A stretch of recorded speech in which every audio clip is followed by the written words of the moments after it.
आप घर से निकल आए, आपको कोई डर नहीं था कि किधर जा रही हूँ मैं, किसके पास जा रही हूँ? मुझे तो जिसके साथ मैं अपने दोस्त के साथ आई थी, मुझे तो उस पर भरोसा था ना। मैं तो उसके साथ घर से निकली थी। पहले आपने सैलून पे काम किया? हाँ जी। सैलून पे कितना अर्सा रही? वो ही है ना, वो सलोन का कह के लेकर जाती है ना। अच्छा, सैलून का हाँ क्या क्या जी। लेके जाती है, उसके बाद? जी, उसके बाद ये गलत काम करवाती हैं। यानी कि आप 13 साल की थी जब आप घर से भागी थी। जी। आपकी उम्र क्या? मेरी उम्र 16 साल। और आपकी? 20 साल? 30 साल। हमने वो निकाहनामे की प्रोब शुरू की कि वो निकाहनामा क्या है।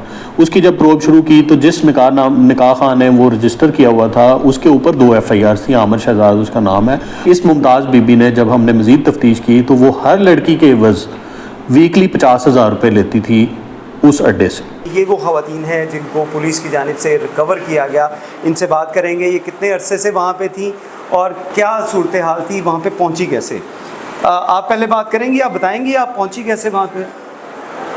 जी अस्सलाम जी, मैं उसके कहते हैं ये आंटी मुझे लेकर गई थी। रहती कहाँ थी आंटी मैं के पास, लाहौर कैसे में रहती पहुँची थी आप? और आंटी मुझे लेकर आई थी। उन्होंने मुझे बुलाया था, ये इनका आना जाना था हमारे उधर सोसाइटी में। तो मैंने इनको काम की बात बोली, मुझे कहीं काम लगवा दे। तो इन्होंने कहा था सलोन है उधर लग जाओ, मैं आपको उधर भेज देती हूँ। तो इन्होंने मुझे कह के तो मैंने इनसे कहा कि मेरे बच्चे भी हैं, तो आप प्लीज़ कोई अच्छा मुझे दिखा दें कोई काम। तो उन्होंने कहा कि उधर आप करेंगी, आपको हर प्रोवाइड होगी चीज़, आपको टेंशन नहीं होगी। तो इन्होंने मुझे फिर सलोन के काम पे कह के उधर लेकर गई। नहीं, सैलून के काम पे आपका खामन क्या करता था? मेरे खामन ने मुझे डिवोर्स दे दी हुई है। डिवोर्सी हैं आप? जी जी जी, डिवोर्स। कितने बच्चे हैं आपके? 2 बच्चे हैं। 2 बच्चे। आपने उस खातून से कहा मुझे कोई काम जी, जी, लगवा दें, सैलून के लिए काम लेके जाएं? हाँ, वो कहती मैं आपको काम से करवा दूँगी, फिर आप वहाँ पे जॉब कर लेना कि आपको रैश भी मिलेगी और बच्चों का भी। अच्छा, पहले आपने सैलून पे काम किया? हाँ जी। सैलून पे कितना अर्सा रही? वो ही है ना, वो सलोन का कह के लेकर जाती है ना। अच्छा, सैलून का हाँ क्या क्या जी। लेके जाती है, उसके बाद? जी, उसके बाद ये गलत काम करवाती हैं।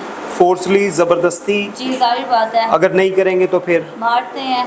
वहाँ पे आपको तशद्दुद का निशाना भी बनाया गया? जी जी। और कितने लोग थे वहाँ पे, कितनी लड़कियाँ थी, वो हम लोग खातून थी अकेला और थी? कोई खातून आती जाती भी थी और घर के अंदर ही रहना है, घर के बाहर नहीं जाना। कितना बड़ा घर था वो? अब हमने नहीं, आप वहाँ पे कितना अर्सा रही आप? क्या? कितना अर्सा रही 5 आप? साल रही हूँ। एक ही घर में, एक ही जी, जगह जी, पे? जी, जी। और कभी वहाँ पे पुलिस की रेड नहीं हुई? नहीं, कभी भी नहीं। आप बताएं, आपको किस तरह लेके गए? जी, मैं जलावाला पे रहती थी अपनी नानी के पास। उधर से इसके साथ मेरा रब्ता हुआ, उधर से इसने मुझे बोला कि मेरे ये सेम खातून थी जो आप लोगों के साथ थी? जी जी अच्छा, आप जड़ावाला में इसका राब्ता आपके साथ कैसे हुआ? जी, मैंने कॉल पे बात की थी इसके साथ। कॉल पे किस तरह राब्ता हुआ? कॉल, पे इसका नंबर किसको इसका ने नंबर दिया? मैंने अपने पास रखा हुआ था। वो कैसे आपके पास आया? वो ऐसे है कि मैंने अपनी मामा का नंबर भी रखा हुआ था। कभी कभार मैं किसी के फ़ोन से अपनी मामा के साथ और इसके साथ बात कर लेती थी। ये एक साथ मेरी फ्रेंड बनी हुई थी ये। अच्छा।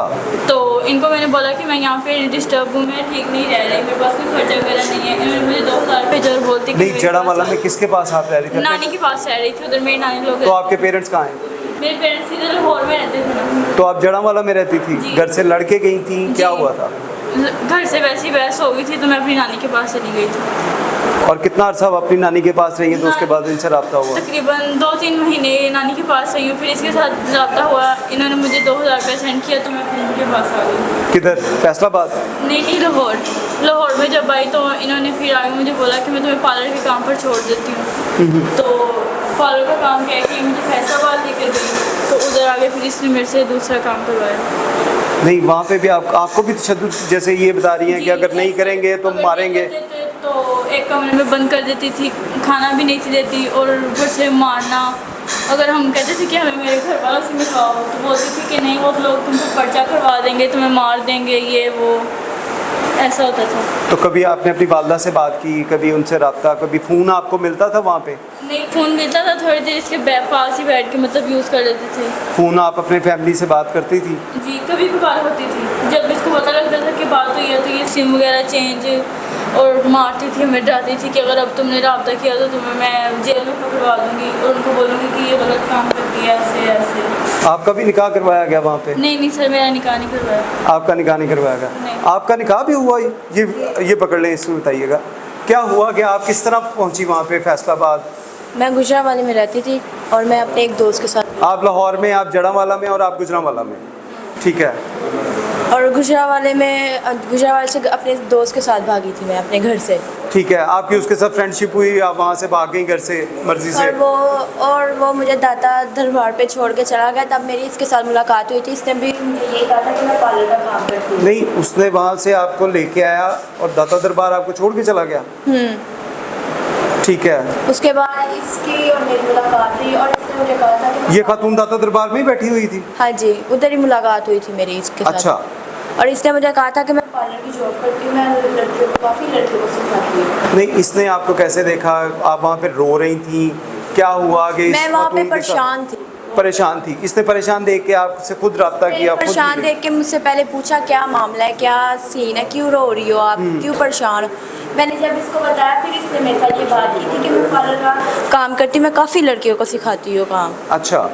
और फिर उसके बाद ये अपने घर ले गई और उसके बाद इसने कोई नशा नुशा करवाया और मेरे साथ पहली दफ़ा किया। उसके बाद ये मुझे इस्लामाबाद छोड़ आई। इस्लामाबाद से मैं जब वापस आई तो इसने फिर मेरे घर वालों ने पर्चे वगैरह करवाए, इस पर केस वगैरह किया। तो उसके बाद इसे मुझे डराया, धमकाया कि तुम्हारे घर वाले तुम्हें मारेंगे, ये करेंगे, वो करेंगे। फिर इसने अपने भाई के साथ मेरा जहरी निकाह करवाया था। मतलब असल निकाह मेरा नहीं हुआ इसके भाई। और इसका मुझे बताएं कि आपका कभी हुआ भी नहीं कि आप अपने घर में चले जाएं, क्योंकि ये सिर्फ डरा रही थी आपको, या आप अपने घर वालों से डर गई थी कि वो वाकई आपको मार देंगे? मैं अपने घर वालों से तंग होकर निकली, खुद ही अपने घर वालों से तंग होकर। आपकी उम्र क्या है? मेरी उम्र 17 साल है। 17 साल? जी। और आप कितना अरसा उसके पास रही? 4 साल हो गए। यानी कि आप 13 साल की थी जब आप घर से भागी थी? जी। आपकी उम्र क्या है? मेरी उम्र 16 साल। और आपकी? 20 साल? 30 साल। और आप घर से निकल आए, आपको कोई डर नहीं था कि किधर जा रही हूँ मैं, किसके पास जा रही हूँ? मुझे तो जिसके साथ मैं अपने दोस्त के साथ आई थी, मुझे तो उस पर भरोसा था ना, मैं तो उसके साथ घर से निकली थी। नहीं तो आप यहाँ पे आई तो आपको पैसे दिए जाते थे? यही लेती थी पैसे। यही पैसे लेती? कितने पैसे लेती? कोई आइडिया था आपको? जब ये मुझे इस्लामाबाद में छोड़ के आई थी 5-6 लाख लेके आई थी वहाँ से मेरा। वहाँ से इसने आपके 5-6 लाख रुपए लिए। और कितना अर्सा आप इस्लामाबाद में रही? 3 साल। 3 साल आप इस्लामाबाद में। और इस्लामाबाद जिसके पास रहे उसने आपको कभी पैसे दिए, कोई खर्चा पानी? नहीं। कुछ भी नहीं देते थे? उसको इसने मना किया हुआ था। खाना देते थे आपको? और वहाँ पे कितने लोग थे आपके साथ? लड़कियाँ और कितनी थी? बाहर की भी लड़कियाँ थी और मैं भी थी वहाँ पे। ये सारा ही काम था। और अब आप लोग सारे निकले कैसे? क्या हुआ? पुलिस ने रेड किया? क्या हुआ उसके बाद? रेड किया था। ठीक है, उसके बाद? नूर के घर वालों ने नूर के घर वालों ने इसकी, ये नूर है? हाँ जी। इसके घर वालों ने FIR करवाई? जी। और उसके बाद जब इन्होंने वहाँ पे फैसलाबाद में रेड की थी। साथ ही आगे थे, हमने इन लोगों को दिखाएं, इसमें बताएं, जब पुलिस ने रेड की नूर को रिकवर करने के लिए, जी। उसके बाद क्या हुआ? उसके बाद हम लोग भी, जाहिर बात है, हमें भी मौका मिला था अपनी जान छुड़वाने का, तो पंजाब पुलिस ने फिर हमारी हेल्प उस वक्त वो यहाँ पे आप 3 ही लड़कियाँ थी? जी और वो जो खातून थी वो घर पे थी? जी जी। उसको पुलिस ने पकड़ा, फिर आप लोगों जी, ने जी। भी बताया कि हमारे साथ भी यहाँ पे जी, ऐसे जाहिर जुल्म बात है, हुआ। हमारी भी जान छूटनी थी ना। इस वक्त हमारे साथ DIG OCU मौजूद हैं, इमरान केशवर साहब। उनसे बात करेंगे और उनसे पूछेंगे कि इस स्टोरी के अंदर पुलिस की तरफ से ब्रेकअप कैसे किया गया, पुलिस कैसे पहुंची, पुलिस ने किस तरह रिस्पॉन्ड किया। इमरान साहब बताइएगा कि इस स्टोरी का आगाज़ कैसे हुआ, आप लोग वहाँ तक कैसे पहुँचे, कोई कंप्लेनेंट आया आपके पास, या आपने खुद ही इसके ऊपर जो है वर्किंग का आगाज़ किया गया? महानूर नाम की एक लड़की है 16 साल की, वो घर से गायब होती है और उसकी एक FIR भी दर्ज नहीं है, यानी वो 1 साल से गायब थी। और अचानक उसने अपने किसी जानने वाले से रब्ता किया कि पुलिस को ये इतला दी जाए कि मैं यहाँ पे एक घर में अनलॉफुली डिटेन हूँ और मुझे यहाँ से निकलने का मौका भी नहीं मिल रहा। उस कंप्लेंट पे हमने एक्शन लिया और उसमें हमने मज़ीद उसकी डिटेल प्रोब करनी शुरू की, तो उसका FIR दर्ज नहीं थी। लेकिन हमने इसको यहाँ पे फिनिश नहीं किया, उसको आगे लेके गए।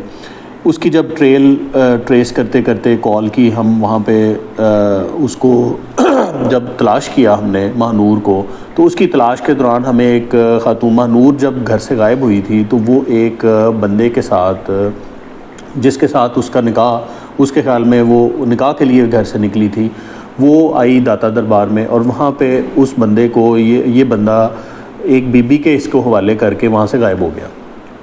ठीक है। उसके बाद फिर उस बीबी ने, जिसका नाम मुमताज़ बीबी था, उसको लेके अपने घर आ गई और वहाँ से उसने इसको ट्रांसपोर्ट कर दिया, ट्रैफिक कर दिया फैसलाबाद में किसी प्रोस्टिट्यूशन डैन पे।